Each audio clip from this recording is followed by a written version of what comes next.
Bueno, buenas noches, compañeras y compañeros, maestras y maestros, afiliados de ASIEVA, compañeros de SUTED, maestros de otras regiones, sé que nos acompañan desde Córdoba. La semana pasada tuvimos compañeros desde Chocó, Cartagena, esperando que también se nos conecten el día de hoy. Hoy estamos en nuestra charla número 7, competencias profesionales del docente evaluadas en la prueba pedagógica. Nuestro invitado con nosotros una vez, repite, y la verdad es que estamos muy contentos quienes estamos tomando el curso de los sábados con el grupo API, Asesorías Pedagógicas Integrales.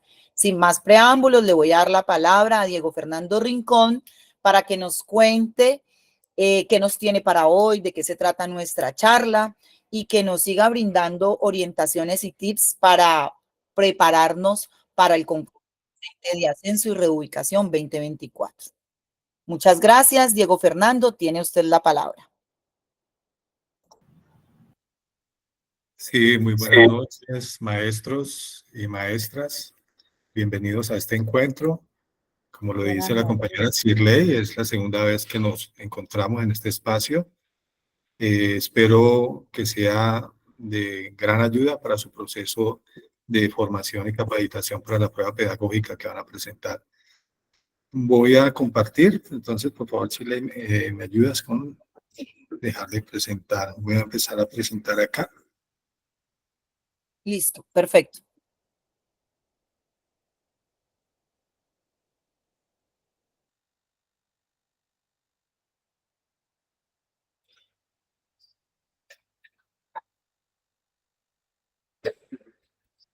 ¿Están viendo la pantalla? Sí, señor.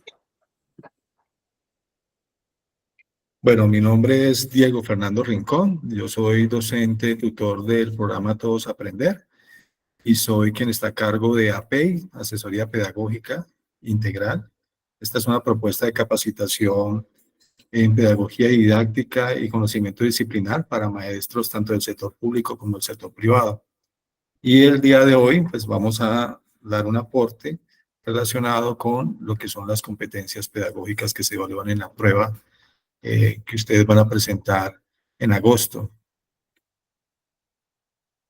Los objetivos de la sesión son los siguientes. Primero vamos a realizar una breve descripción de lo que es el componente pedagógico de la prueba. Luego vamos a presentar algunos estándares y competencias pedagógicas de la profesión docente. Vamos a hacer énfasis en dos dominios que en la sesión anterior que tuvieron conmigo no logramos avanzar y trabajar por cuestiones de tiempo y que hoy los traemos para poder ampliar sobre ellos. Como objetivo también de la sesión tenemos el de identificar algunos tipos de preguntas, hacer el ejercicio de reflexión en torno a estas preguntas y finalmente voy a presentarles lo que es nuestra propuesta de capacitación para lo que es la prueba pedagógica para el concurso docente. Como desempeño de esperados tendríamos para esta sesión que el maestro al final de la sesión tenga la capacidad de identificar estándares y descriptores relacionados con los procesos de aprendizaje profundo de los estudiantes. También que el maestro tenga la capacidad de identificar estándares y descriptores necesarios para lo que son las responsabilidades profesionales. La sesión se desarrolla en 4 momentos.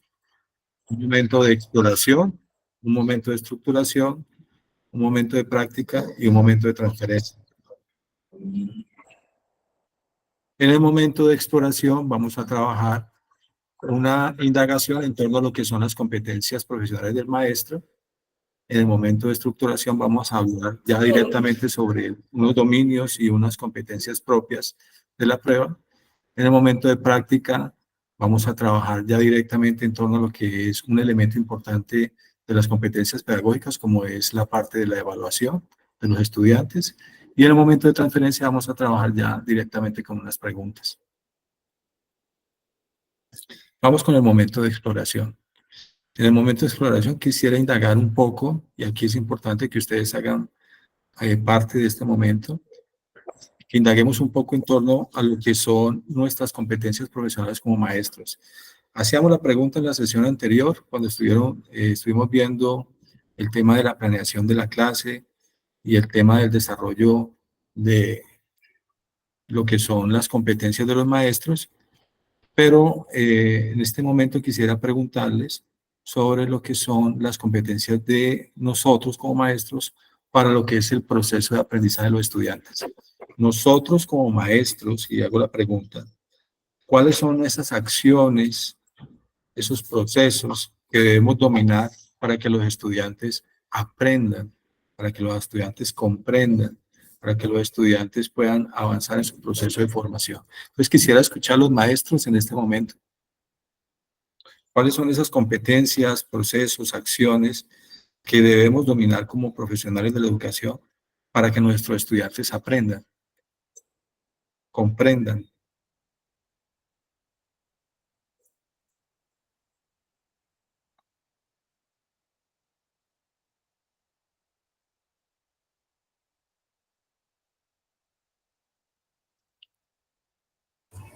Eh, bueno, ¿se participa abierto? Sí, participen abierto porque yo estoy viendo en mi pantalla y no puedo ver las manitos cuando ustedes la levantan. Ok, pues a ver, creería que los maestros debemos tener la capacidad de, primero, de identificar ritmos y estilos de aprendizaje. Esa es una de las habilidades que debemos adquirir. Se, tener la capacidad de poder identificar ritmos y estilos de aprendizaje de los estudiantes. La capacidad de de flexibilizar, la capacidad de flexibilizar eh, prácticas o estrategias de aula, y la capacidad también de planear o generar acciones, secuencias didácticas, teniendo en cuenta pues las edades y los tiempos de fatiga y bueno, y todos esos aspectos, y la capacidad de hacer una lectura de contexto y entorno. Creo que esas serían como algunas de las habilidades que uno como maestro debería manejar. Muy bien. ¿Alguna otra opinión? Bueno, por ahí la profe Sonia ha levantado la mano, no sé si eh, finalmente decide tener la palabra. Luis Alfredo Mancipe. Tengo la palabra. Sí. Bueno, Sí. buenas noches. Buenas noches, maestro. Bien, yo digo que una de las competencias básicas es que el docente debe ser competente para orientar ¿qué? Un proceso de enseñanza, de formación y de aprendizaje de acuerdo a un contexto específico donde se vaya a desarrollar esa orientación. Claro, y esa palabra orientar, para alcanzar esa competencia, digamos, de volverse orientador, no un emisor de conocimiento, sino un orientador del conocimiento, pues eso abarca una cantidad de habilidades, conocimientos, actitudes con P y actitudes con C para poder ser ese orientador. Esa sería una competencia, me parece a mí, principal. Gracias. Ok, maestro, muy amable. ¿Alguien más? Luis Fernando Muñoz. Muy buenas noches. En concordancia con lo que enunciaron los anteriores compañeros, nosotros debemos ser, o la principal competencia es de el seleccionar las estrategias didácticas y pedagógicas acertadas, teniendo en cuenta pues, los niveles y ritmos de aprendizaje, los contextos en los que nos encontramos de nuestros estudiantes, en aras de propiciar aprendizajes autónomos y significativos en nuestros estudiantes, para así contribuir al desarrollo pues, personal y profesional de ellos mismos. Ok, Gracias. maestro. Gracias. Bueno, por aquí por el chat nos escribe la profe Cristina, dice que las competencias disciplinares, administrativas y comunitarias, además, por supuesto, de las competencias pedagógicas y didácticas, la profe Sonanjit nos escribe que ella considera que el profesional de la educación debe dominar las competencias disciplinares, competencias emocionales y competencias comunicativas.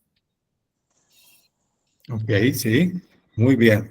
Hemos hecho una indagación en torno a cuáles serían esas competencias, habilidades, acciones que debe tener un maestro experto para lograr que sus estudiantes aprendan. Vamos a hacer énfasis sobre estos procesos. Vamos a trabajar unos dominios relacionados con estos procesos de la capacidad que tiene el maestro de lograr el aprendizaje en el estudiante, y vamos a hablar un poco de lo que es el conocimiento profundo, como una de las metas que tendría un maestro dentro de su formación hacia el estudiante. Vamos entonces a avanzar en la presentación. Vamos con el momento de estructuración. En este momento voy a hacer énfasis en dos dominios. El primer dominio, como lo estaba mencionando, es el dominio relacionado con el conocimiento que tiene el maestro para enseñarle al estudiante a aprender, a lograr un conocimiento profundo de lo que es la disciplina y también de lo que tiene que ver con la manera como responde frente a ese conocimiento, como las emociones, las actitudes, la motivación. También vamos a hablar en este momento de estructuración en torno a lo que son las competencias del maestro en relación a su responsabilidad como experto de lo que es la educación, que debe un maestro como experto de educación tener en relación a su ética profesional, en relación a su, digamos así, formación continua y profesionalización. Recordemos un poco que la prueba pedagógica evalúa 4 aspectos importantes. En el primero aborda el tema del contexto de la práctica educativa y pedagógica del docente, y ahí se abordan aspectos relacionados con las características sociales, culturales del entorno educativo. También dentro del contexto de la práctica educativa se hace referencia a la realidad de los estudiantes, sus necesidades, sus dificultades, sus ritmos de aprendizaje. También se hace referencia a lo que es el proyecto educativo institucional, ¿sí? A cómo se crea ese proyecto educativo institucional para responder a una necesidad de un contexto, a los enfoques pedagógicos, que dentro de lo que es el quehacer docente, nosotros vamos incorporando esas teorías de la pedagogía, esas teorías de la psicología para poder enseñarle a nuestros estudiantes, y las responsabilidades docentes. De aquí a las responsabilidades docentes vamos a hacer una breve referencia a lo que tiene que ver con esa capacidad que debe tener el maestro para actualizarse continuamente en su práctica. También dentro de la prueba se evalúa la reflexión y planeación de la práctica educativa y pedagógica. Aquí se abordan temas relacionados con la capacidad de los maestros de hacer una relación en torno a lo que es el metacurrículo, que se entiende como los estándares, los DBA, los indicadores de desempeño, esa capacidad que tiene el maestro de conectarse con esos referentes de calidad que se manejan a nivel nacional. También esa capacidad que tiene el maestro de poder potenciar procesos de aprendizaje significativo a través de proyectos educativos, la capacidad de planear la clase y la capacidad de formar a los estudiantes y evaluarlos de una manera pertinente, que sea coherente, digámoslo así, con las necesidades y los ritmos de aprendizaje del estudiante. Otro elemento que se evalúa en la prueba pedagógica es la praxis pedagógica.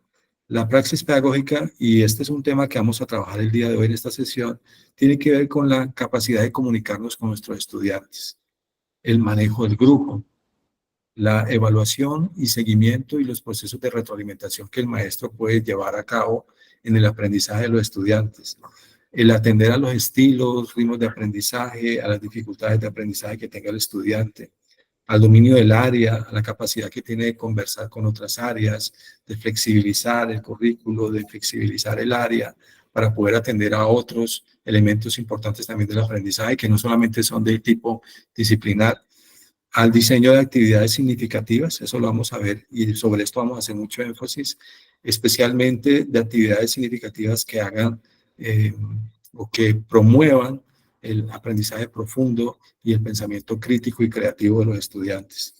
Y también dentro de lo que es la prueba pedagógica, nos van a evaluar a nosotros esa capacidad de diseñar ambientes de aula significativos, pertinentes, donde los estudiantes sean tratados de manera respetuosa, empática, donde se sientan seguros, donde puedan participar, donde se sienta que hay una valoración de su punto de vista, de su, digámoslo así, necesidades, y que en ese ambiente de aula, pues el estudiante ante todo se sienta acogido, valorado, no solamente en su proceso cognitivo, sino también en su proceso emocional, motivacional, y en la manera como va aprendiendo determinados procesos de la disciplina. Estos son como elementos que se evalúan a nivel general en la prueba pedagógica. De ello vamos a hacer énfasis en algunos, que como les decía, vamos a hacer énfasis mucho el día de hoy en praxis pedagógica. Vamos a centrarnos un poco ahí en esas interacciones maestro-estudiante y cómo enseñar a poder aprender al estudiante. Y Leima, ayuda con el micrófono, por favor. Con el silenciando. Sí, señor, estoy. Ya lo hice. Gracias. Gracias. Bueno.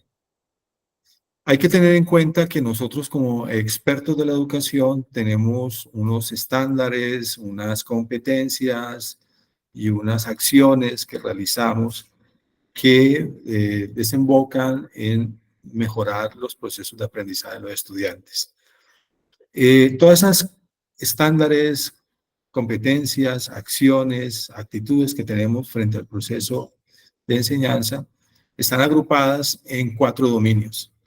Y el dominio se entiende como esa gran categoría donde están esos procesos de enseñanza y aprendizaje que domina el maestro y están obviamente fundamentados a nivel pedagógico y fundamentados a nivel psicológico por una serie de prácticas que se han venido desarrollando a lo largo de todo lo que es el proceso de formación y capacitación de estudiantes.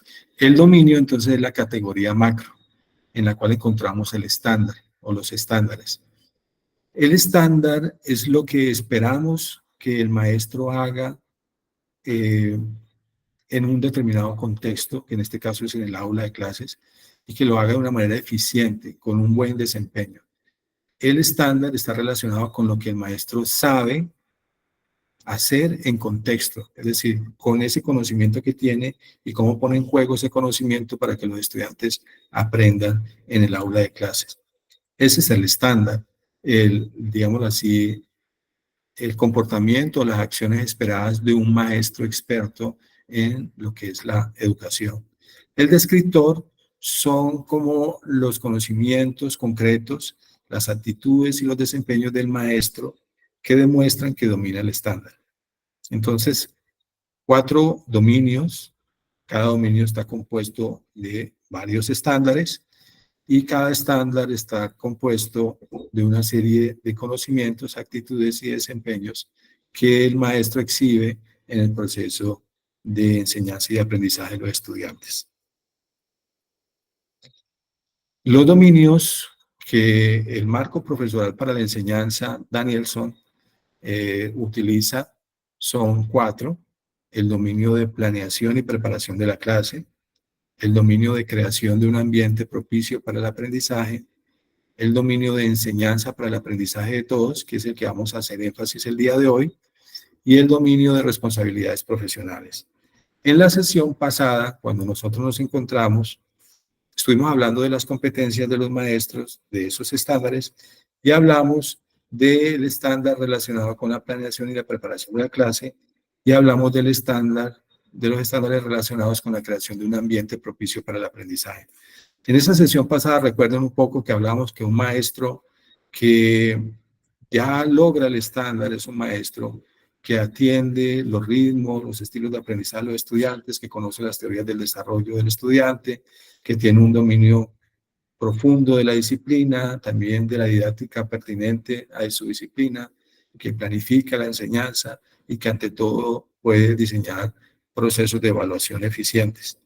Y relacionados con el estándar de ambiente de aprendizaje, un maestro que tiene un buen desempeño en el diseño de ambientes de aprendizaje propicios para el aprendizaje, es un maestro que ha logrado un ambiente de aprendizaje respetuoso, organizado, donde los estudiantes se desarrollan de manera social, afectiva, donde se sienten respetados, donde se sienten valorados, donde hay una cultura democrática de participación.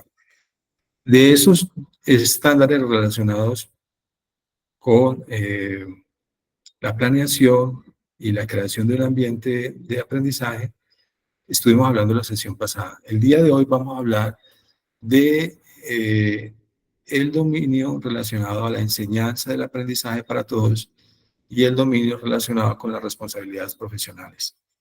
Hay que tener presente que aquí vamos a hablar un poco en el tema de este dominio de la enseñanza para el aprendizaje, vamos a hablar un poco de las estrategias para lograr un aprendizaje profundo. O sea, ¿qué debes hacer un maestro para lograr la comprensión y, digamos así, de interiorización del saber disciplinar y de otros aspectos importantes que están ahí en el proceso de aprendizaje en el aula?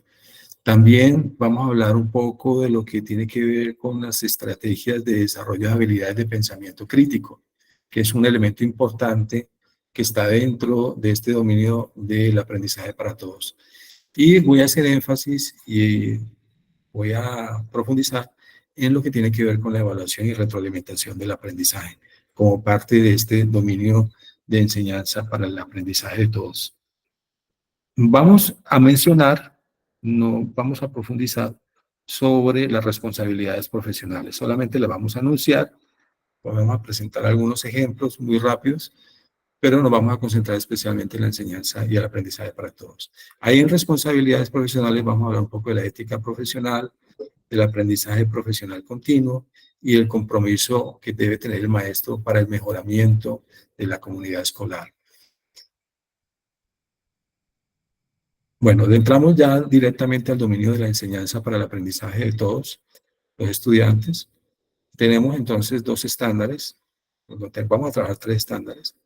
En el primer estándar tenemos las estrategias de enseñanza para el logro de los aprendizajes profundos. Un maestro experto es un maestro que logra comunicarse asertivamente con los estudiantes, que logra transmitir el conocimiento disciplinar propio de la disciplina que domina de una manera clara, de una manera efectiva, que a pesar de que es un experto disciplinar y a pesar de que tiene la vocación de enseñar esos conocimientos propios de su disciplina, está atento a que su proceso de enseñanza sea pertinente y en esa pertinencia atienda a las necesidades de los estudiantes, a sus diferencias individuales.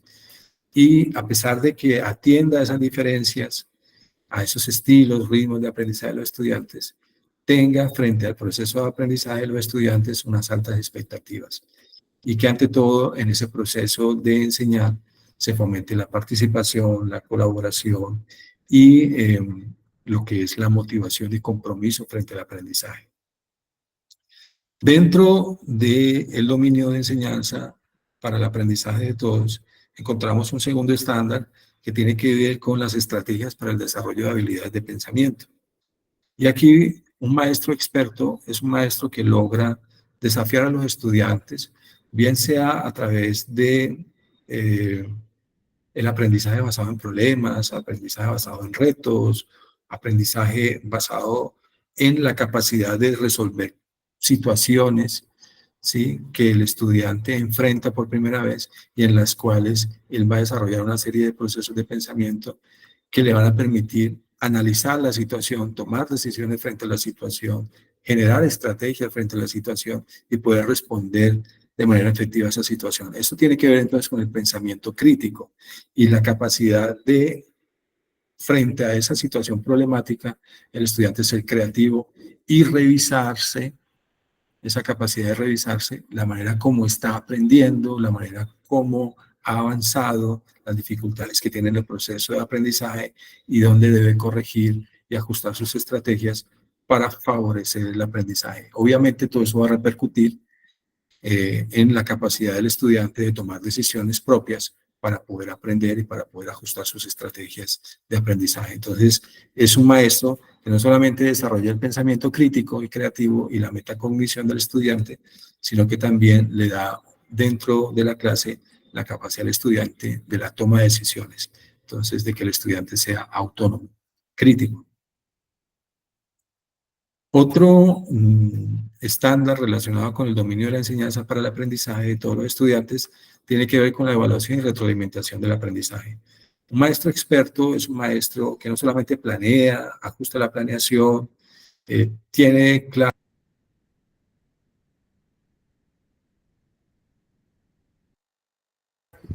Sonido, por favor. Profe, cerraste el micrófono.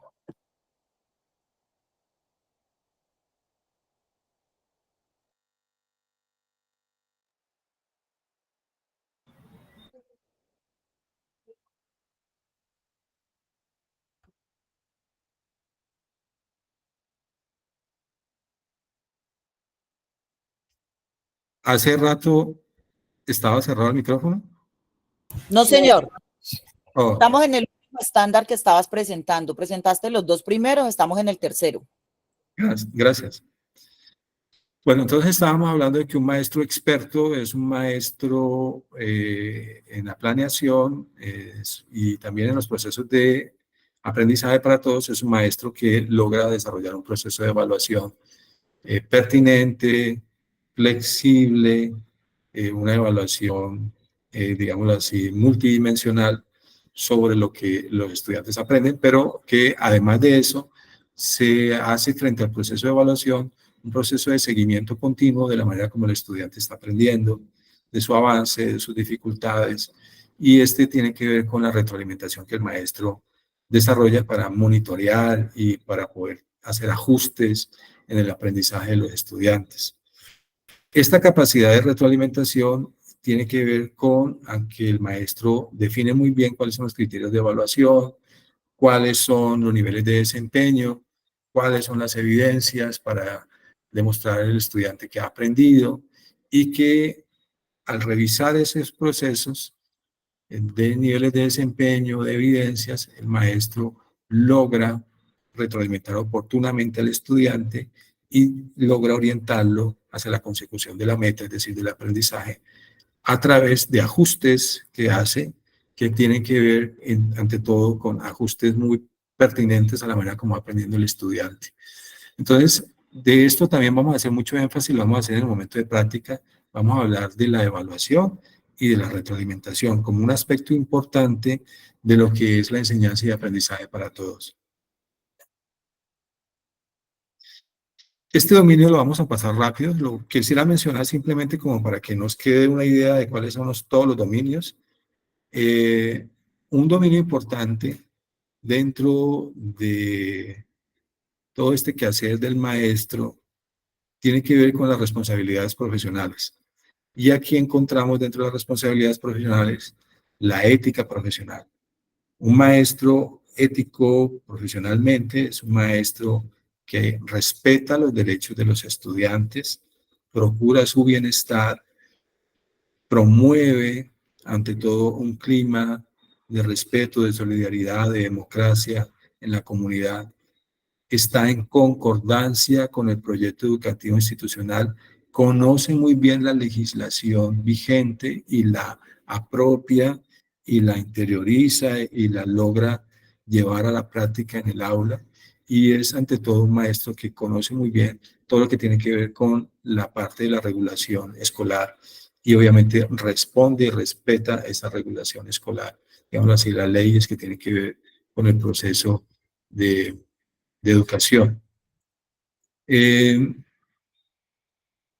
Esto implicaría, y esto lo van a evaluar en la prueba, aunque no lo vamos a tocar el día de hoy en esta sesión, que el maestro tiene que tener un conocimiento de la ley, un conocimiento profundo de lo que son sus responsabilidades, de lo que son los perfiles profesionales, de lo que tiene que ver con toda esta serie de actualizaciones que viene haciendo el Ministerio de Educación en relación a lo que tiene que ver con las acciones que se dan en la comunidad educativa. Entonces el maestro tiene que tener un conocimiento de esto y esto es muy importante tenerlo para la evaluación pedagógica que ustedes van a enfrentar. De esto les van a preguntar a ustedes también bastante, ¿no? Entonces hay que conocer muy bien toda esta parte de la legislación educativa. Otro elemento importante es el aprendizaje profesional continuo. Un maestro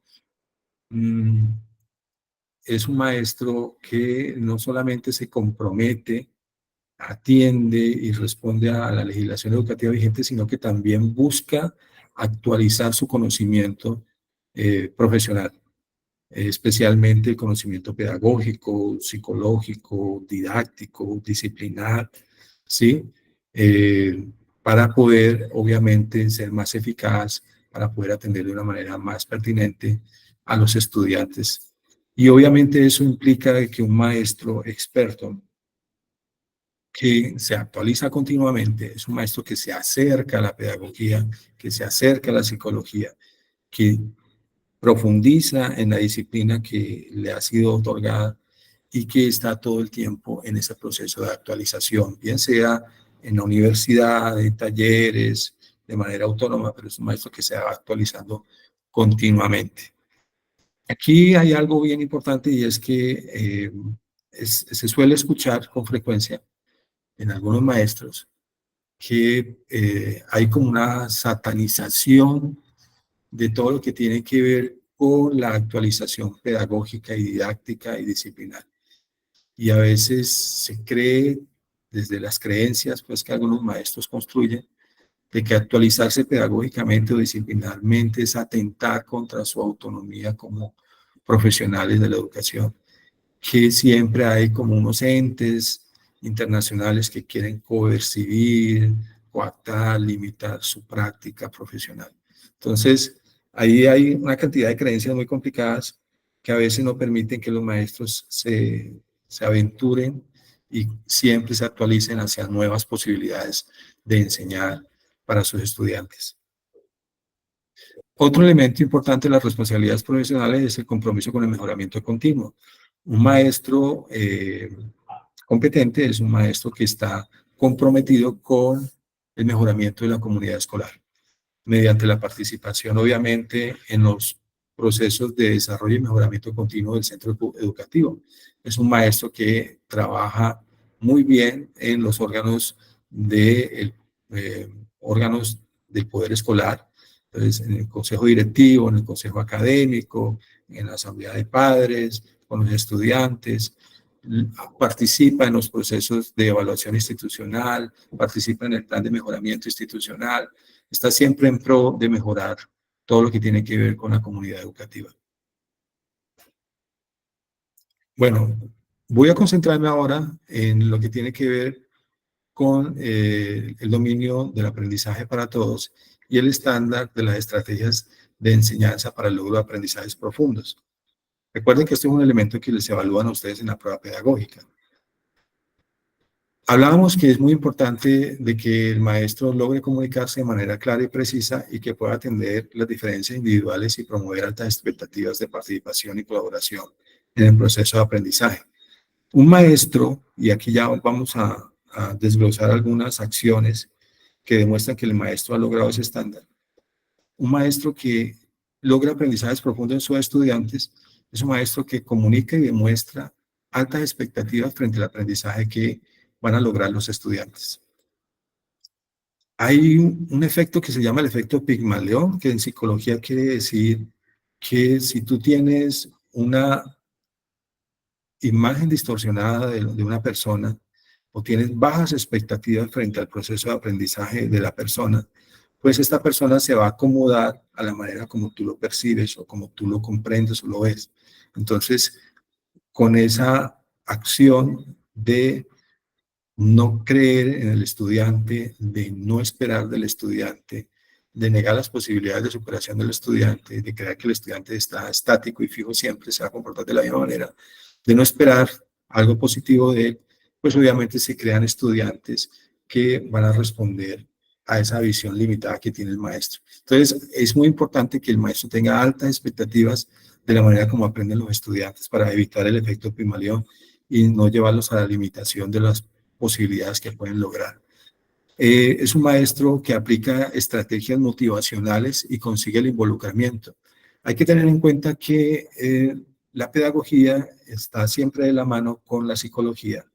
Y en psicología hay unos elementos muy importantes relacionados con la motivación, como por ejemplo la relevancia de lo que se aprende, la autonomía, el compromiso, y es muy importante que el maestro conozca muy bien cómo fomentar la relevancia, cómo fomentar la autonomía, cómo fomentar el compromiso con los estudiantes, qué debe hacer, por ejemplo, para que el estudiante sea más autónomo, cómo lograr un compromiso cognitivo del estudiante, un compromiso emocional frente a la manera como aprende, cómo involucrarlo continuamente y llevarlo a que el estudiante persevere en el proceso de aprendizaje.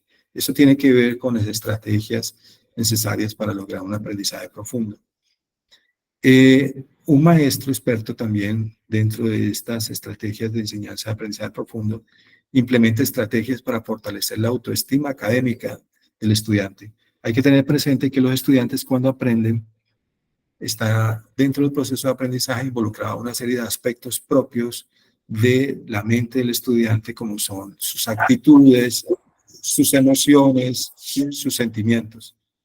Esos sentimientos, esas emociones se vinculan al proceso de aprendizaje del estudiante. Por ejemplo, cuando un estudiante recibe un 1 en una nota y el maestro no ha logrado orientar no solamente el tema del resultado académico, sino la manera como responde el estudiante emocionalmente frente a ese tipo de notas. Si no se gestiona eso, pues obviamente se van a crear en los estudiantes sentimientos de fracaso, necesidades, digámoslo así, de abandono, ¿sí? frente a lo que ellos se sienten muy malos, frente a lo que sienten mucho malestar, que se sienten pésimos. Entonces, es muy importante dentro del proceso de aprendizaje profundo fortalecer la autoestima del estudiante. Recuerden que siempre está involucrada las emociones frente a lo que está aprendiendo el estudiante. Y es muy importante que los maestros reafirmen la capacidad del estudiante a través de desafíos, pero que los desafíos nunca superen las habilidades que tiene el estudiante o las capacidades que pueden lograr convertir en habilidades el estudiante para enfrentar una determinada tarea. Si la tarea tiene una demanda cognitiva muy alta que no corresponde a las habilidades que tiene el estudiante, sobreviene frente al estudiante una sensación de fracaso. Si la demanda de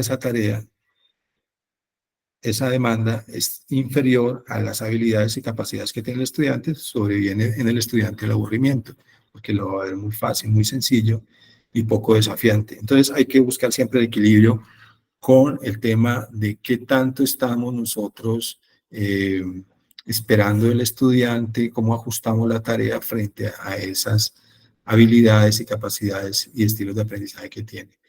Es muy importante que un maestro que quiere lograr el aprendizaje profundo comunique con claridad los objetivos de aprendizaje, que le permita a los estudiantes relacionarse con estos objetivos de aprendizaje y establecerlos como metas de aprendizaje.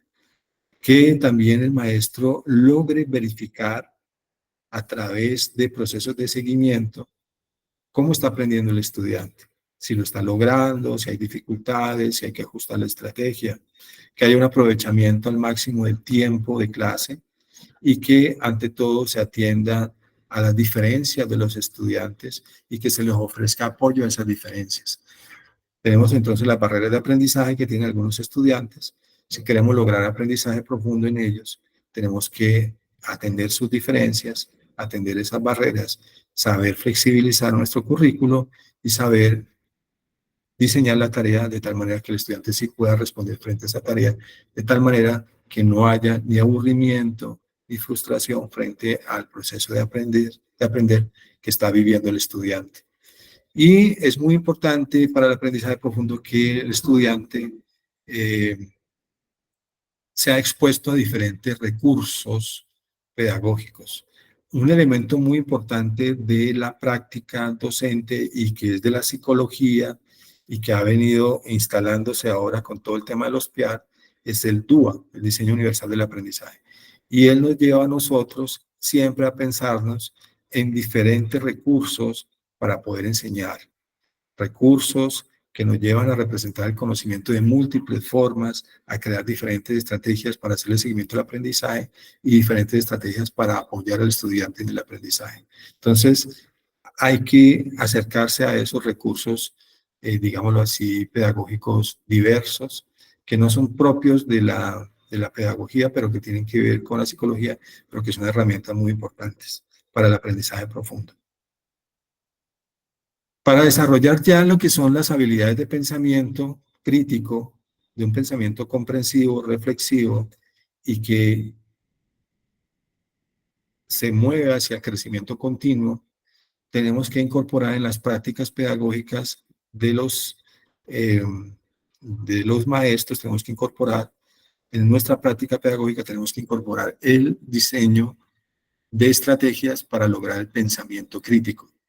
Hay que tener en cuenta que la clase como tal, en términos de psicología, tiene que ver con una arquitectura. Y esa arquitectura tiene que ver con unos niveles o pisos que el estudiante va transitando a medida que va avanzando en la comprensión y el desarrollo del pensamiento.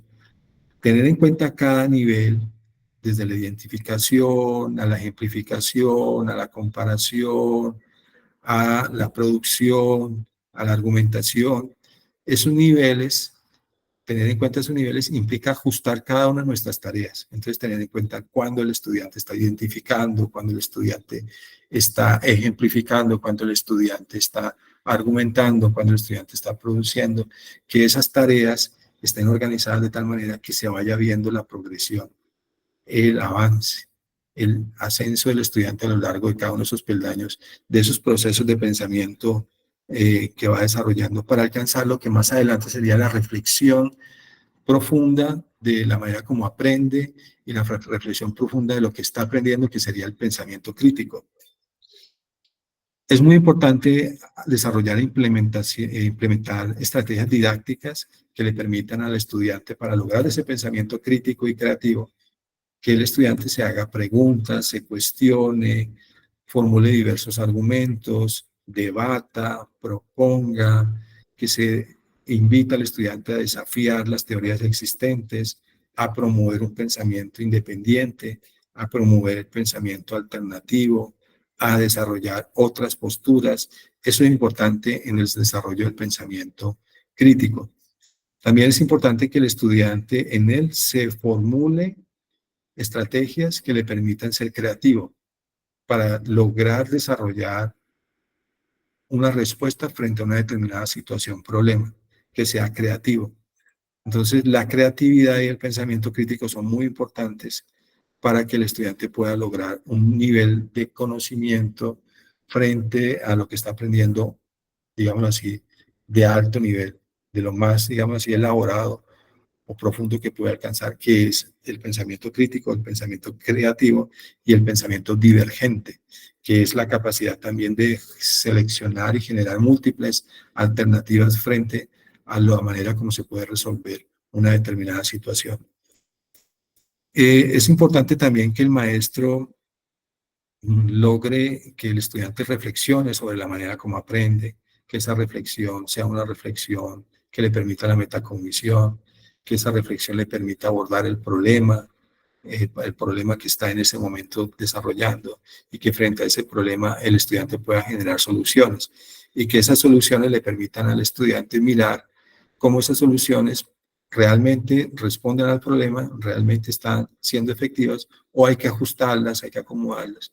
Y en ese ajuste de las estrategias que yo estoy llevando a cabo para resolver algo y la manera como lo estoy haciendo, de mis aciertos, de mis errores, se desarrolla lo que se llama pensamiento metacognitivo, que es esa capacidad de reflexionar sobre la manera como aprendemos, metacognición. Una de las claves del pensamiento profundo es que el estudiante sea metacognitivo, es decir, que piense sobre la manera como está aprendiendo. Ese proceso es importante y es un proceso que se logra a través de diferentes estrategias y especialmente a través de la evaluación. Por ejemplo, un proceso de autoevaluación permitiría, por ejemplo, procesos de metacognición. Eso lo vamos a ver más adelante. Otro elemento importante dentro del aprendizaje para todos, dentro de este dominio del aprendizaje para todos, y este estándar es muy importante, es el de saber hacer la evaluación con los estudiantes y saber hacer retroalimentación.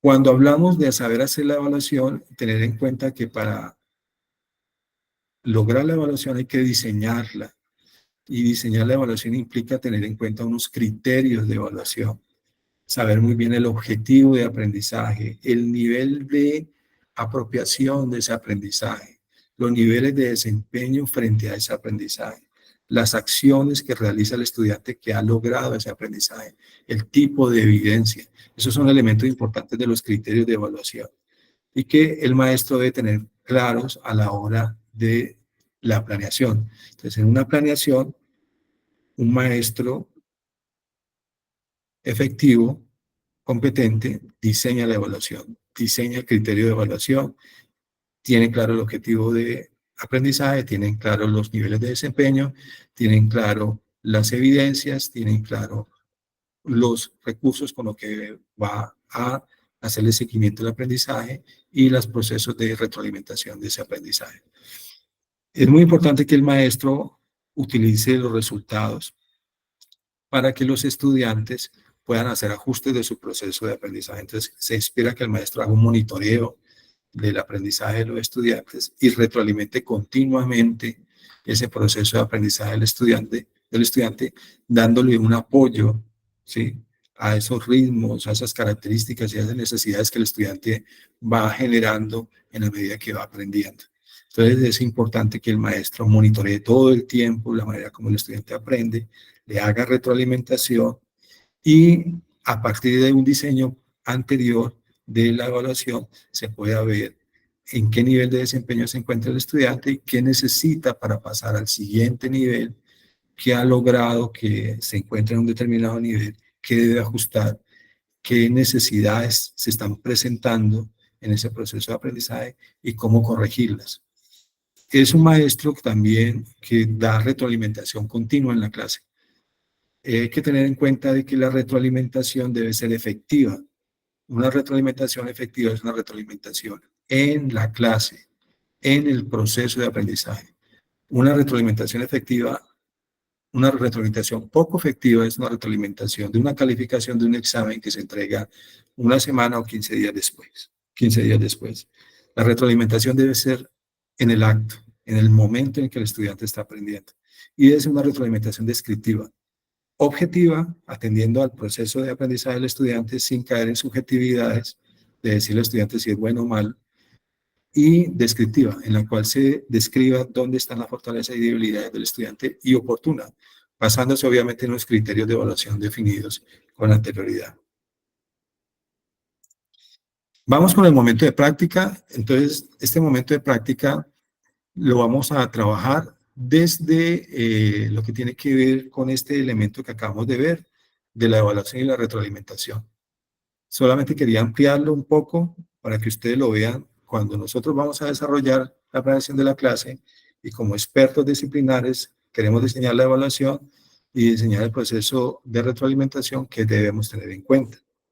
Hay que tener presente de que en la prueba pedagógica el Ministerio de Educación asume que nosotros somos expertos en educación, que tenemos muy claros nuestros estándares, que tenemos muy claras las competencias necesarias para poder desarrollar nuestro oficio y que nos sabemos desempeñar muy bien a partir de esos estándares y esas competencias en situaciones concretas. La subjetividad y a veces las creencias puede llevarnos a nosotros a creer que solamente nos van a valorar el conocimiento disciplinar. Y recuerden que a nosotros nos van a valorar es pedagogía, didáctica y la manera como la trabajamos en situaciones concretas del aula de clase. Y siempre van a esperar de nosotros el mejor desempeño posible, es decir, el nivel experto, el nivel de profundización o dominio total de lo que es el estándar. Es decir, que es muy importante saber qué se espera de nosotros como profesionales de la educación y por eso estamos dando esta charla para que lo tengan presente. Un elemento importante que se espera de nosotros como expertos es saber evaluar y saber retroalimentar el aprendizaje. Entonces, en el momento de práctica, como su nombre lo indica, vamos a verlo de una manera práctica. Cuando un maestro entra a su planeación de clases, a su plan de aula, entonces el maestro debe hacerse preguntas como, por ejemplo, ¿qué estrategia de evaluación va a utilizar? Hay que tener en cuenta que una cosa es la estrategia de evaluación, otra cosa es la técnica y otra cosa son los instrumentos. Una estrategia de evaluación puede ser, por ejemplo, la autoevaluación, la coevaluación y la interevaluación. Eso podría ser una estrategia de evaluación. Una técnica, hay muchas técnicas de evaluación. Por ejemplo, dentro de las técnicas tenemos, por ejemplo, la observación directa, cuando, por ejemplo, un maestro de manera directa observa a través del diario de clases, de la lista de cotejo, de la bitácora, del registro de anécdotas, o de la escala de actitudes, o de un video, o de un portafolio, cuando el maestro observa la manera como está aprendiendo el estudiante. Estos elementos, diario de clase, lista de cotejo, bitácora, portafolio, estos son instrumentos de evaluación. Y una técnica puede ser la observación directa. Otra técnica puede ser la rúbrica. Un maestro, por ejemplo, quiere atender los diferentes ritmos y niveles de aprendizaje de los estudiantes y entonces diseña una rúbrica. Y en la rúbrica tiene en cuenta el objetivo de aprendizaje, tiene en cuenta lo que son los niveles de desempeño, lo que es en cuenta los atributos del aprendizaje, los descriptores y lo que es la representación, digámoslo así, numérica. Entonces, tiene en cuenta el maestro en el diseño de la rúbrica en qué nivel de desempeño se están moviendo los estudiantes cuando están siendo evaluados con una determinada tarea. Sabe, por ejemplo, que un estudiante, por ejemplo, puede estar en un nivel inicial, en otro estudiante en un nivel avanzado, y puede acercarse al estudiante que está en el nivel inicial y decirle qué necesita hacer para pasar al siguiente nivel o al nivel avanzado, qué acciones que él haya diseñado en los descriptores debe hacer para pasar al nivel avanzado. Entonces, la rúbrica me permite atender de manera efectiva esos ritmos, esos estilos de aprendizaje, esos niveles de desempeño.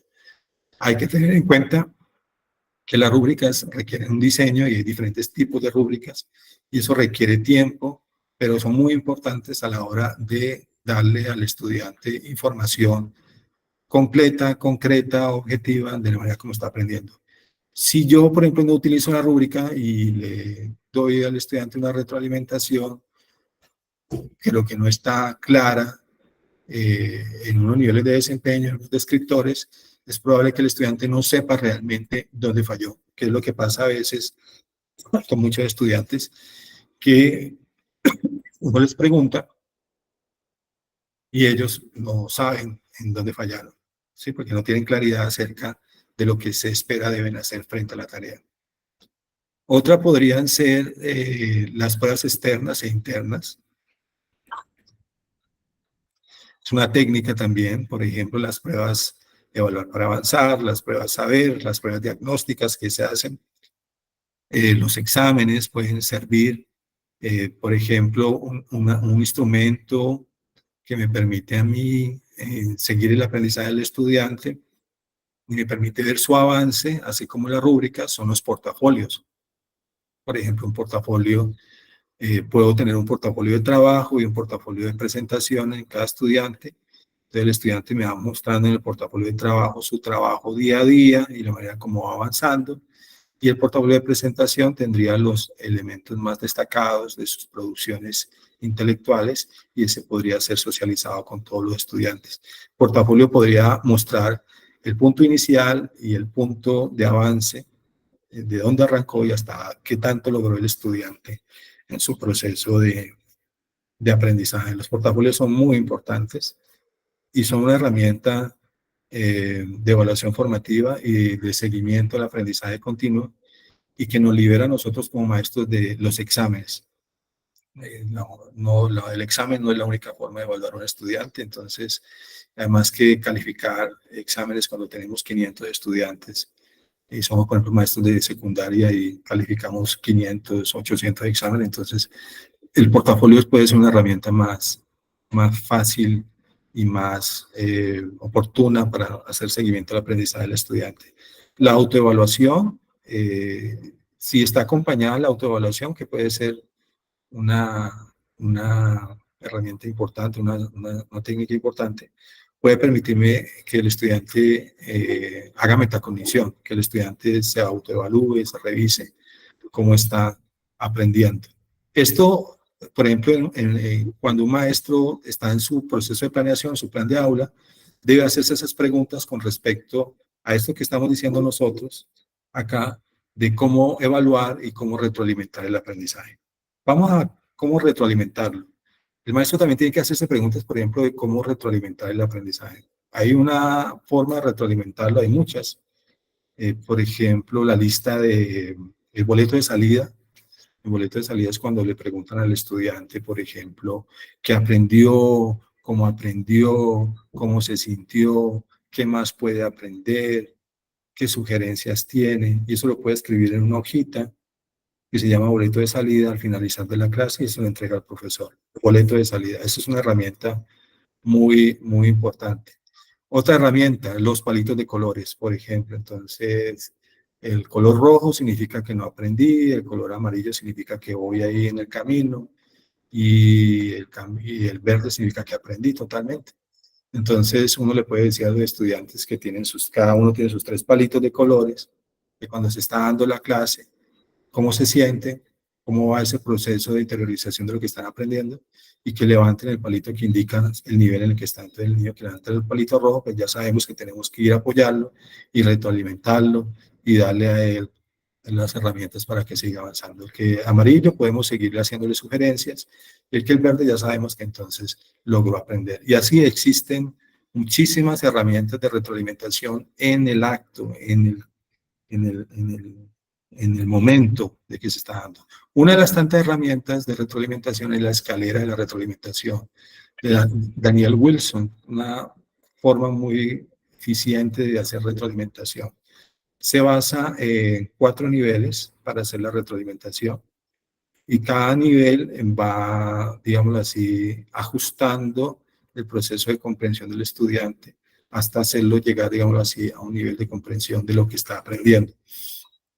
En el primer nivel se busca hacer aclaraciones con el estudiante, plantearle preguntas acerca de si tiene claridad acerca de lo que está aprendiendo, la manera como se está aprendiendo, los recursos que se está utilizando para aprender. Aquí es muy inmediato y le podemos preguntar al estudiante, por ejemplo, ¿está claro los objetivos de aprendizaje de nuestra sesión? ¿Está claro cómo vamos a lograr las metas para aprender sobre este determinado tema? Entonces, si el estudiante verbaliza y el estudiante enuncia el objetivo de aprendizaje, las estrategias, podríamos decir que ya tiene claro lo que está aprendiendo y cómo lo va a aprender. Otra es valorar.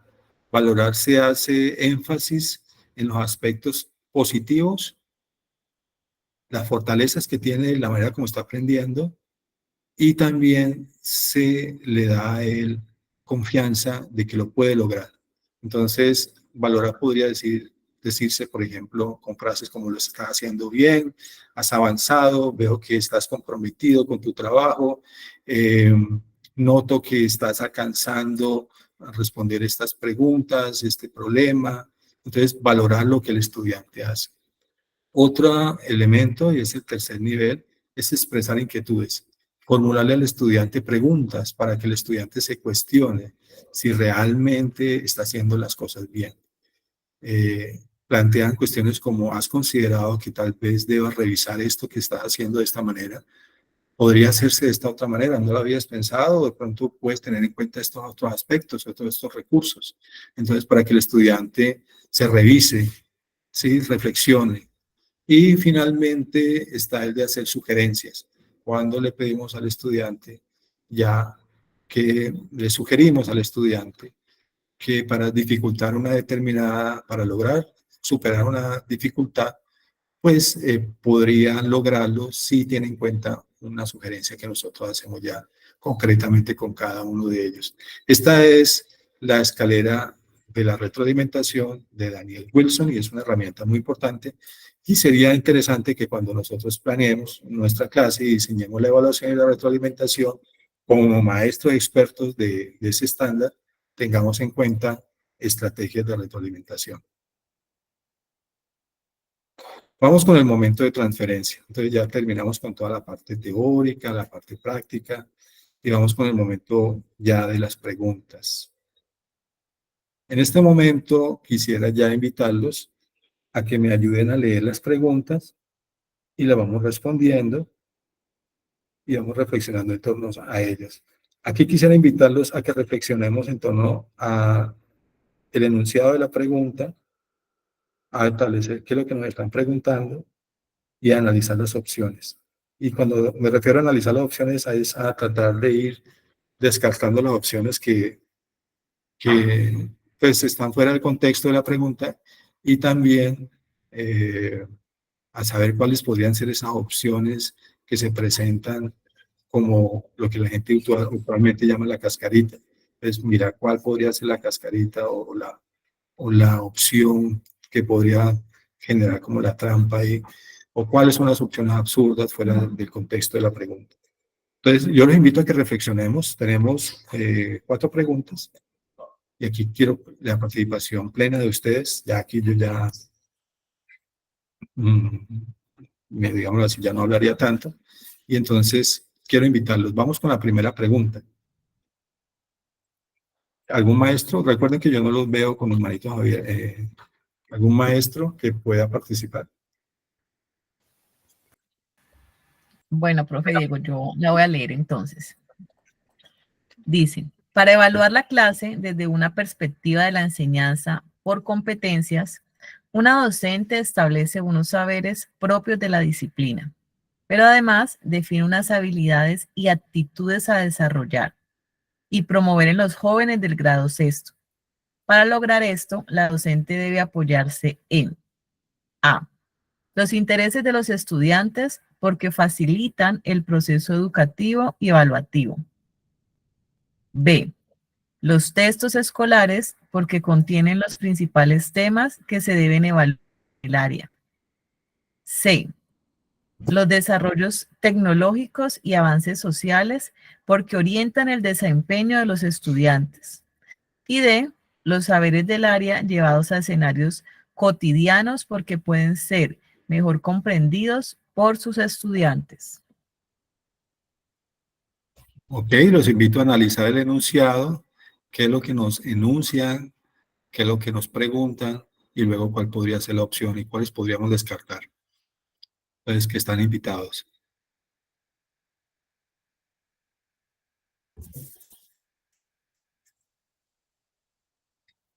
Julián ha levantado la mano, tiene la palabra. Muchas gracias. A ver, yo veo en el contexto de la pregunta varios aspectos que cumplen con la definición de lo que es una competencia, que es el saber, que es el saber, las habilidades, las actitudes, el ser. Esos son componentes de lo que define una competencia.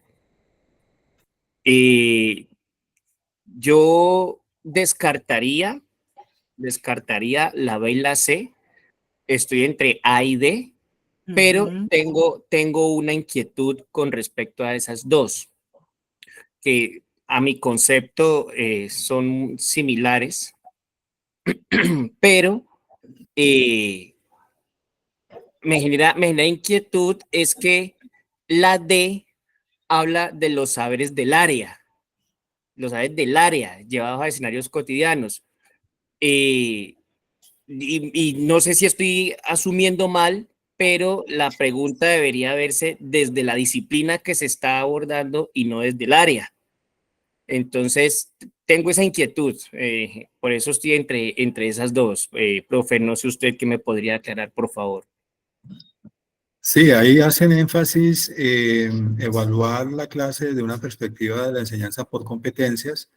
Como tú muy bien lo indicas, las competencias están compuestas de habilidades Obviamente, una habilidad es ya el conocimiento de cómo hacer algo, y obviamente eso nace de unas capacidades que uno tiene. Y también hay unas actitudes frente a la manera como uno hace ese proceso de comprensión o desarrollar un determinado problema, una situación que se le presenta, una determinada tarea. Sí, aquí hay un proceso de evaluación por competencias. Y como se tiene en cuenta que la competencia tiene que ver con habilidades y actitudes, hay que buscar opciones que estén en relación con lo que es la competencia, las habilidades y las actitudes. Entonces, tú descartas la B, dice los textos escolares, porque contienen los principales temas que se deben evaluar en el área. Hay que tener en cuenta de que la competencia no solamente tiene que ver con el conocimiento disciplinar, con esa parte, digámoslo así, eh, del saber de un determinado tema, sino es el saber hacer en un determinado contexto. Esa es la competencia. Entonces, digamos que la B se queda corta porque habla del saber, más no del saber hacer en un determinado contexto. Luego dice la C, los desarrollos tecnológicos y avances sociales porque orientan el desempeño de los estudiantes. Esta es la que llamamos absurda o fuera de contexto. Eso no tiene nada que ver con el enunciado que nos está mostrando. Entonces también la descartamos porque está fuera de contexto. Quedaría la A y la B. Vemos que la D, los saberes del área llevados a escenarios cotidianos, porque pueden ser mejor comprendidos por los estudiantes si cuando enseñamos una determinada área, si partimos del contexto en el que los estudiantes están para enseñar un determinado conocimiento, pues obviamente luego podríamos a partir de ese contexto desarrollar la competencia. Pero es también importante partir de los intereses de los estudiantes, porque a partir de esos intereses de los estudiantes podemos nosotros desarrollar la competencia. Entonces, en este caso sería la A. Para desarrollar competencias es muy importante partir de los intereses de los estudiantes. Profe, Profe, me permito, discúlpeme, darle un argumento adicional. Sí, maestro. Cuando uno habla de los intereses, los intereses, digamos que hacen referencia a tres aspectos, que son las necesidades, las expectativas y los deseos. Y todo eso, digamos, cuando uno habla de los intereses, abarca lo que está en la opción D. Además de que la opción A es un poco más amplia en el sentido de que no solamente habla del proceso de enseñanza-aprendizaje, sino que también habla del proceso evaluativo. O sea, también incluye ahí en la respuesta del proceso evaluativo. Creo que abarca en mayor medida lo que se coloca en el contexto.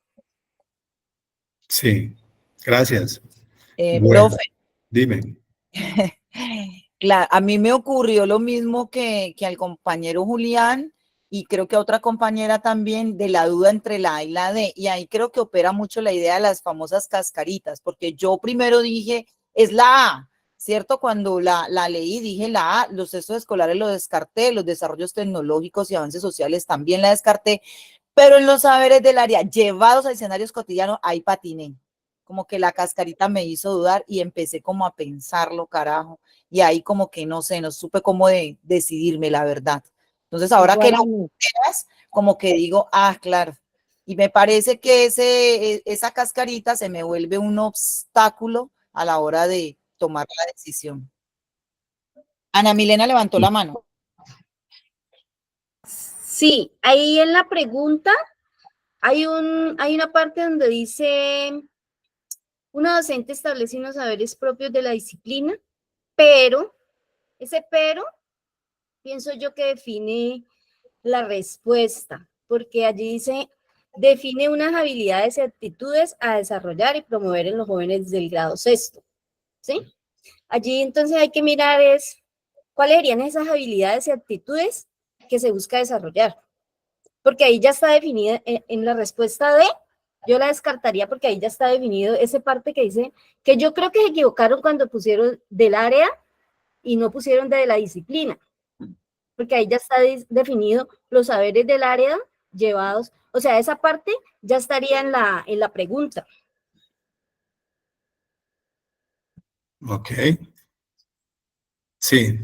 Julián, No sé si estoy enredada. No, sí, bien, sí. Yo hago un aporte ahí a lo que expresa la compañera. Dos cositas. Yo creería de pronto, pues yo pensé lo mismo que su merced con respecto a lo del área, pero pues ya luego el profe aclara que la competencia, y de hecho así están los estándares básicos de competencia, no se establecen respecto a una disciplina específica, sino a un grupo de disciplinas que son las que conforman el área. Entonces creería que de pronto ahí no está un error. Y lo otro es, profe, usted mencionaba el pero.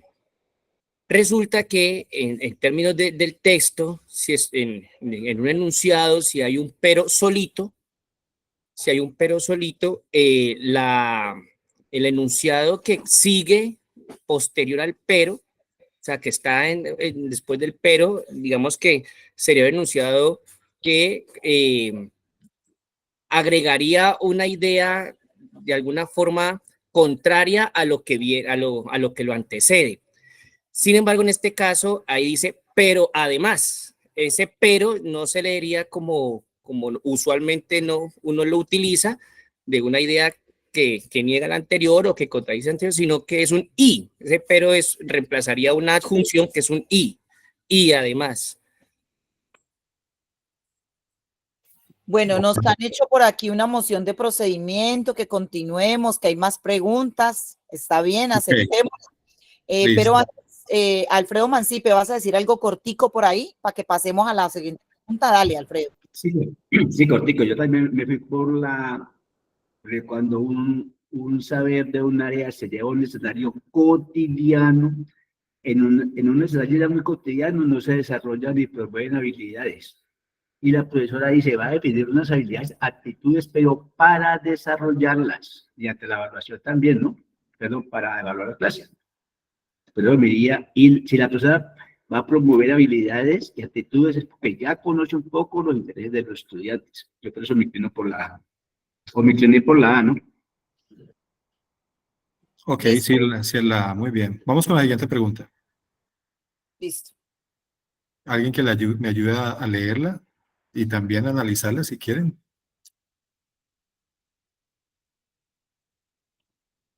Venga, dale. La elaboración del currículo es el producto de un conjunto de actividades organizadas y conducentes a la definición y actualización de los criterios, planes de estudio, programas, metodologías y procesos que contribuyan a la formación integral y a la identidad cultural nacional en los establecimientos educativos. El currículo se elabora para orientar el quehacer académico y debe ser concebido de manera flexible para permitir su innovación y su adaptación a las características propias del medio cultural donde se aplica. Según el texto, el currículo en cualquier institución educativa colombiana debe ser, y ahí están las opciones. ¿Leo las opciones? Sí, por favor, maestro. Bueno, A, un derrotero pedagógico que busca la formación en todas las dimensiones del individuo y aplicable al medio donde se encuentra. B, un instrumento que las instituciones educativas utilizan para orientar los conocimientos que los estudiantes deben aprender. C, una herramienta de control que es flexible y busca que todos los docentes de las instituciones se enmarquen los contenidos a enseñar en el contexto donde se encuentran. D, un elemento fundamental en una institución educativa que pretende formar estudiantes con identidad cultural, íntegros y con sentido crítico frente a la realidad que viven diariamente.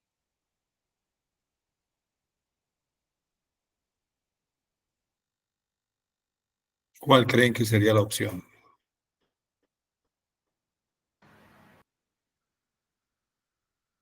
La D.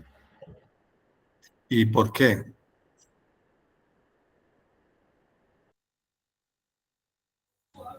Profe, ahí tenemos que ver la cantidad de conceptos, ¿no? Nos hablan de derrotero, nos hablan de instrumento, de herramienta, de elemento. Entonces ahí toca como mirar cuál es la jerarquía de ellos también. No sé, pues me iría por ese lado para resolver esa pregunta. Profe, yo me iría con la A, Ok, ¿por qué sería la A? porque un derrotero es un camino a seguir para alcanzar un objetivo. Ok, Y eso es lo que busca un currículo de su principio a fin, es eso, es un derrotero, es un camino, es algo para alcanzar un objetivo. Si yo tengo un currículo y lo conozco, yo tengo un derrotero. La profe Maritza tiene mano Mari, levantada. ¿Sí se oye bien? sí, Es que yo creo que la A tiene más que ver como con el plan del área, como con todas las dimensiones, y me parece que la B y la C lo hacen como más particular a lo que es el currículo dentro de lo que es todo el plan del área. Por eso yo descarté la A y también descarto la D porque la D me suena mucho como al horizonte institucional. Muchas gracias. No sé si estoy equivocada. bueno, a ver, vamos descartando, ¿no? Bueno, ante todo dice que el currículo es una herramienta que conlleva a criterios, planes, estudios, programas, metodologías, procesos, es ese currículo. Y que lo que se busca con él es orientar el quehacer académico. Entonces, es una herramienta pedagógica que orienta el quehacer académico y nos ayuda para diseñar los criterios, los planes de estudio, los programas, las metodologías. La C, por ejemplo, que es una herramienta de control que es flexible y busca que todos los docentes de las instituciones enmarquen los contenidos a enseñar en el contexto donde se encuentran. La palabra control, pues no corresponde con lo que sería, digamos así, la promesa de un currículo. Los currículos se construyen como una hipótesis y siempre son flexibles y siempre lo que buscan es orientar, pero orientar de acuerdo a los contextos y las necesidades de las comunidades, y esos contextos y las necesidades varían en el tiempo. Entonces, lo que hoy planteamos como un currículo es una hipótesis porque mañana las necesidades pueden cambiar, entonces tenemos que plantear otras cosas. Entonces, siempre dinámico, es dinámico. Entonces, esa se la descartamos. Es un elemento fundamental en una institución educativa, pero un elemento fundamental ¿de qué?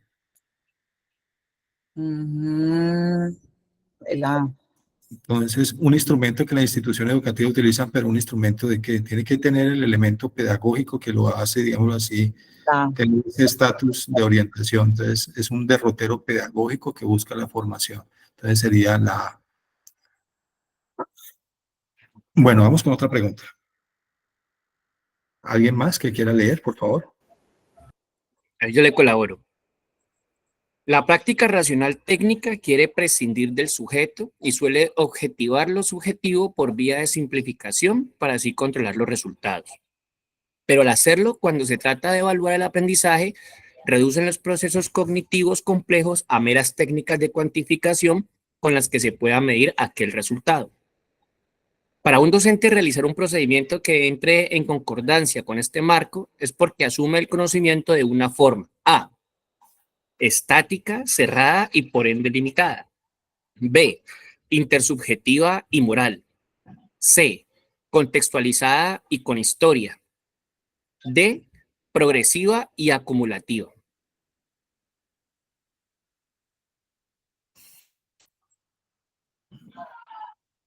Sí, ¿quién quiere analizarla?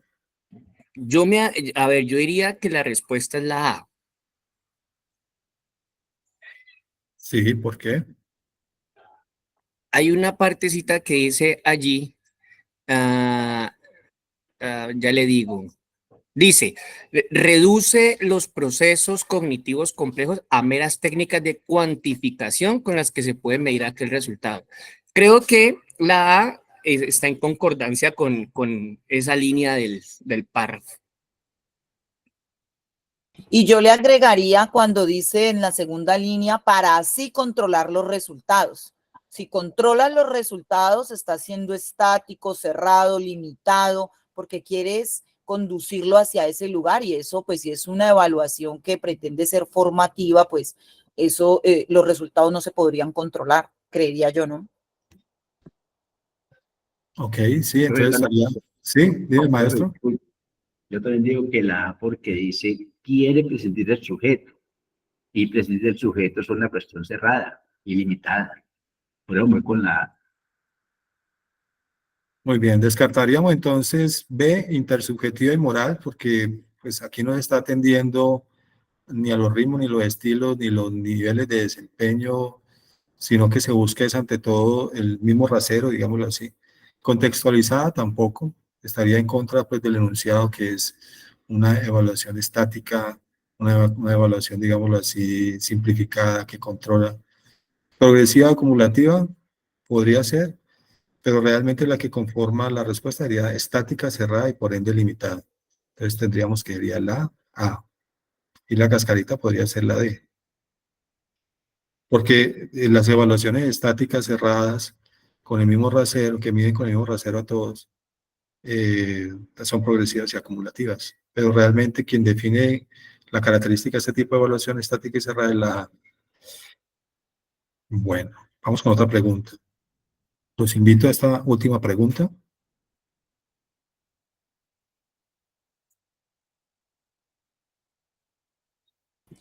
Si estamos de acuerdo en que a través dice la educación, si estamos de acuerdo en que a través de la educación todos los individuos deben lograr sus aprendizajes básicos, necesitamos reconocer en cada uno sus potencialidades y habilidades.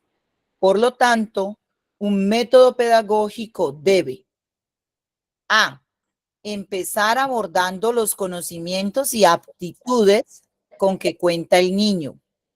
B, ser lúdico para responder naturaleza infantil y para hacerlo placentero. C, ser liberal para que el niño aprenda a clasificar su propia observación. D, construirse de forma experimental con base en las capacidades del niño.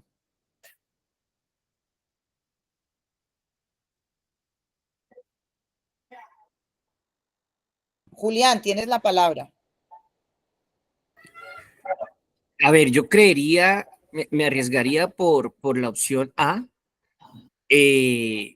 ¿Por qué? A ver, diría que la B es una técnica, lo veo como una técnica, la C lo veo como de pronto también una característica más como una característica que como algo que de verdad defina lo que debería indicar el método, porque ahí está hablando del método como tal. Y lo mismo sucede con la D, dice construirse en forma experimental, pues también creo que sería de pronto como una técnica, una estrategia para eso, pero algo que creo yo que abarca el método, la palabra método pedagógico, creo que podría ser la opción A. Buenas noches para todos. Yo Buenas me iría noches. también por la A.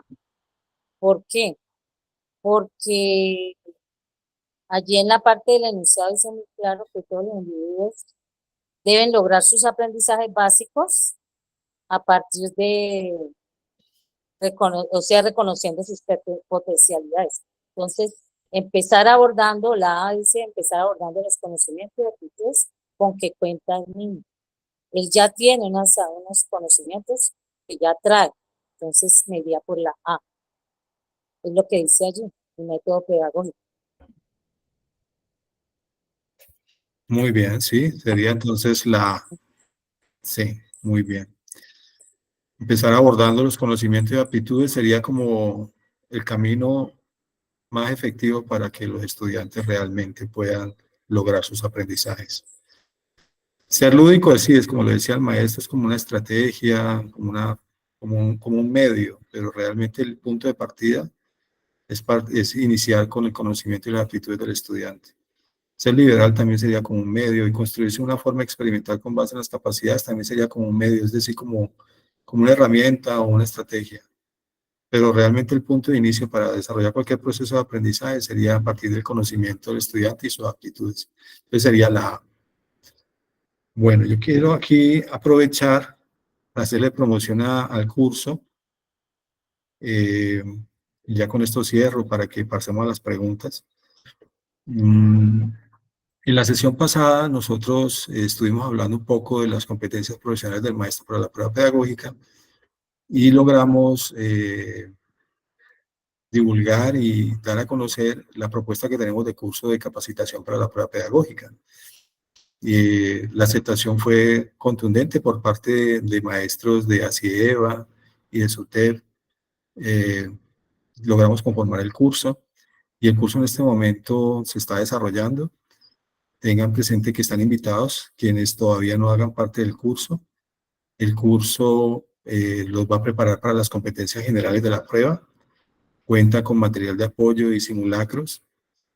Tiene una metodología teórico-práctica. Estas clases las dan dos profesoras, la profesora María del Carmen, que va en algún momento a estar con ustedes dentro de estas charlas que están dando, una excelente maestra, y la profesora Haider.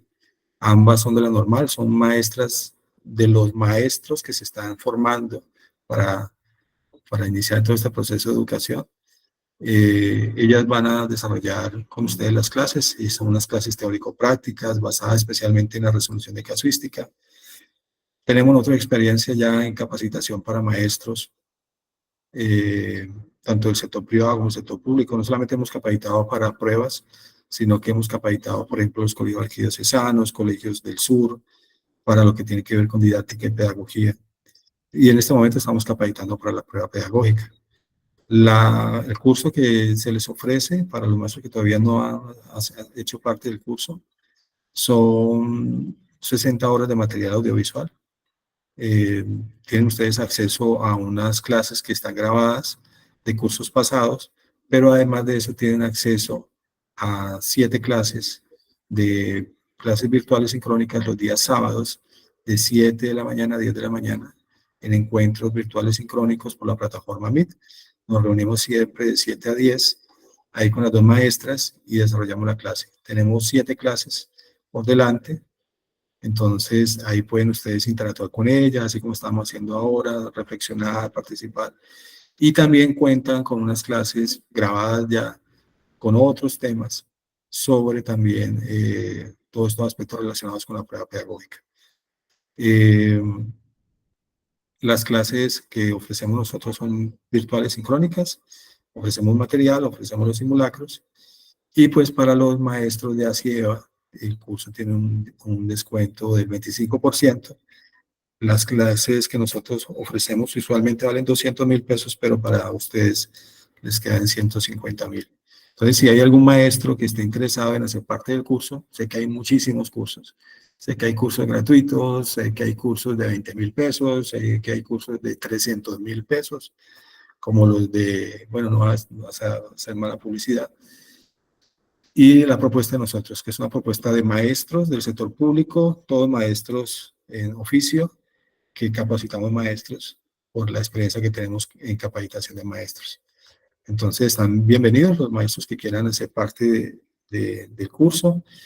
Quien quiera hacer parte, ingresar, se puede comunicar conmigo. Me puede escribir al 320-604-5433. Me envía un mensajito, me envía el nombre y yo lo vinculo al grupo y ya puede iniciar clases con nosotros este sábado, pues para que se prepare para la prueba pedagógica. Y pues esta es la publicidad que quería aprovechar de dar en este momento. Ahora sí vamos con las preguntas. No sé si tengan alguna pregunta. Sí, una pregunta del curso. ¿Este es el mismo que estamos haciendo los sábados o este es otro? Aquí en esta reunión deben haber varios maestros del curso. Del sábado, ¿cierto? Y aquí estamos varios. Sí, ahí deben haber varios maestros de aquí en este momento. Sí, es el mismo curso, Ok, muchas gracias. Muchas gracias. Yo me he sentido muy bien con la preparación de las dos licenciadas y también con usted, ¿no? La bienvenida y todo. Y pues Me parece interesante, invito a los compañeros también, porque uno entre más aprenda, más se haga un recorder de lo que ha aprendido y volverlo otra vez a aprender, porque hay cositas que le van olvidando a uno. Por ejemplo, la ley general, me tocó volverla a repasar toda, pues varias cositas, varias partes de la parte legal, y pues esa parte me ha ayudado mucho porque pues yo soy, es maestra de preescolar, entonces esas basecitas sirven mucho. Muchas gracias. Profe Diego, por Diga la aquí, palabra. por aquí colocan en el chat una compañera, Claudia Caicedo, nos coloca, yo no sé por dónde se accede al material audiovisual, yo estoy en el curso de API de los sábados. ¿Le puedes explicar a la compañera? Sí, ese material se comparte el día de mañana. Son aproximadamente 10 clases grabadas, 10, 15, 16 clases grabadas, cada una tiene una duración de 3 horas. Entonces, esas son las clases que ya están grabadas. Y cada una de esas clases toca un tema diferente. Entonces, mañana se las comparto por el grupo de WhatsApp y también a través de un Drive para que puedan ir repasando. También les voy a compartir unos, como les había planteado, unos cuestionarios para que se puedan deleitar con ellas. Tenemos como unas 250 preguntas. Bueno, Profesor, profe, muchas gracias. Disculpe, profe, muchísimas gracias por el espacio y a Cirley también felicitaciones y gracias a Cirley por el esfuerzo que está haciendo para que nosotros podamos tener estas reuniones muy importantes y muy formadoras. Gracias, Cirley, muy amable, profesor Diego. vale, ya le voy a dar la palabra a Julián, pero yo sí quisiera decir algo a propósito del curso, pues a mí no me están pagando, pero sí quiero decir que yo tomo el curso los sábados y me siento muy satisfecha, pero además quiero hacerle digamos, una distinción al compañero Diego Fernando, porque ha estado muy dispuesto a colaborarnos desde ACIEVA. La verdad es que esto no es aquí del cómo voy, ni llevarme bien, yo te consigo esta gente, ni hagamos acá, no. Ha sido una cosa muy transparente y hemos acudido al profe para que nos ayude y nos siga orientando. También hemos conversado con el profe para que podamos tener en estos espacios a la profe María del Carmen Anacona y también nos dijo que sí, que después de las vacaciones podríamos contar con la profe. Con la profe Haider también logramos conversar, ella también está dispuesta porque de todas maneras me parece chévere cuando nos dicen, no, es que ahí están los profes y hacemos como ampliamos y seguimos ayudando como a cimentar elementos, bases, tips para la evaluación y para los maestros. Entonces, sí quiero decir aquí públicamente que el grupo de asesoría pedagógica integral ha estado dispuesto a colaborarle a CIEVA. Se creó el grupo con los compañeros que muchos están aquí, hicimos el corre-corre para lograr conseguir las 50 personas. Pero estos espacios son distintos porque son espacios que se salen de esos cursos y de los, digamos, los grupos que hayan podido venir a ofrecer. API estaba ahí con nosotros y está dispuesto. De hecho, tenemos 2 charlas pendientes con las 2 profes que nos dan las clases. Así que pues no se desaparezcan de estos espacios porque en estos espacios ellos, nuestros profes y otros compañeros que vamos teniendo en el camino nos van a ir ayudando para orientarnos en la evaluación. Por ahí levantó la mano Julián, quiero darle la palabra y no sé si tengan preguntas para el compañero. Otras preguntas. Julián. Muchas gracias. No, lo que quería era agradecerles inmensamente por este espacio. Buenísimo, buenísimo, me encantó.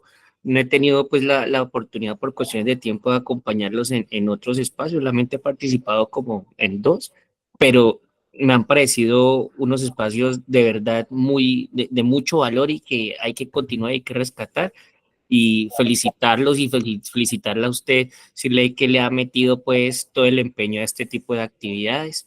Entonces, muchísimas gracias, de verdad. Vale, muchas gracias.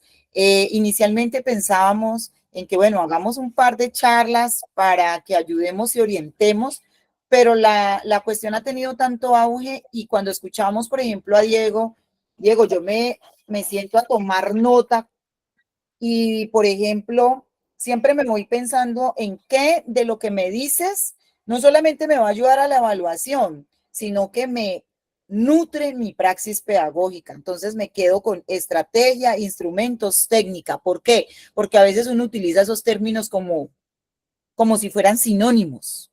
Y no es así. Una compañera hablaba ahorita del orden de las jerarquías y eso es importante, así como con los dominios, los estándares, los descriptores. Entonces creo que todas estas charlas también nos van ayudando a nosotros a irnos formando y continuar en nuestro proceso. Finalmente, somos maestros y maestras llamados a promover también nuestra autoformación y mirar en qué aspectos estamos un poco flojos o qué de lo que nos están diciendo también es un alertazo para que avancemos en lo que hacemos en el aula diariamente, como por ejemplo, cómo evaluar y cómo retroalimentar el aprendizaje.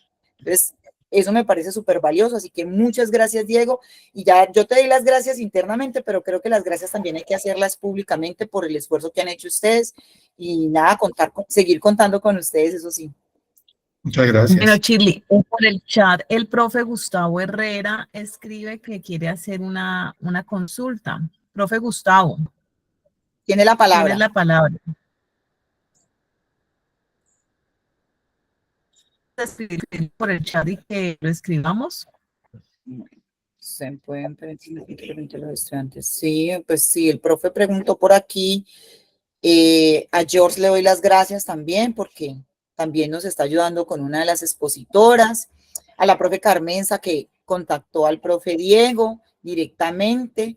Y aquí vamos haciendo como el proceso. Mientras el profe pide la palabra, quiero decirles que nos vemos la próxima semana. Tendremos nuestra charla. Como estamos en vacaciones, hacemos una semana. ¿Listo? Entonces, la próxima semana el tema será sobre PI. Vamos a mirar aspectos, como decía el profe, tanto de lo legislativo, lo teórico y la importancia del PI en las instituciones y qué pregunta podría salirnos por ahí. Eso es importante también tenerlo en cuenta para que nos agendemos. Estamos por definir si miércoles o jueves, pero el profe quedó de definirme este viernes. Entonces, por ahí les vamos diciendo. ¿Listo? El profe Gustavo ya está. Para hacer un recordatorio a los que se han unido después del chat, hemos compartido una carpeta de Drive donde se han ido guardando las memorias de todos estos espacios que se han ido realizando para que los que no han podido o deseen volver a revisar el material, ahí volví a compartirlo por el chat. Por este enlace iremos guardando cada uno de estos encuentros. Sí, perfecto. De eso se trata. No sé, el profe Gustavo.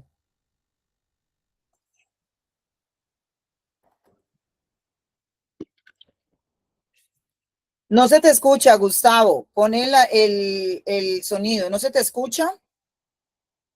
¿No te queda fácil escribirlo en el chat?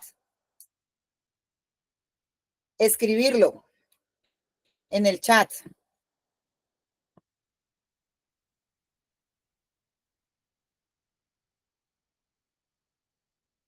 Sí, no se escucha. Y tienes el micrófono activado, pero no se escucha.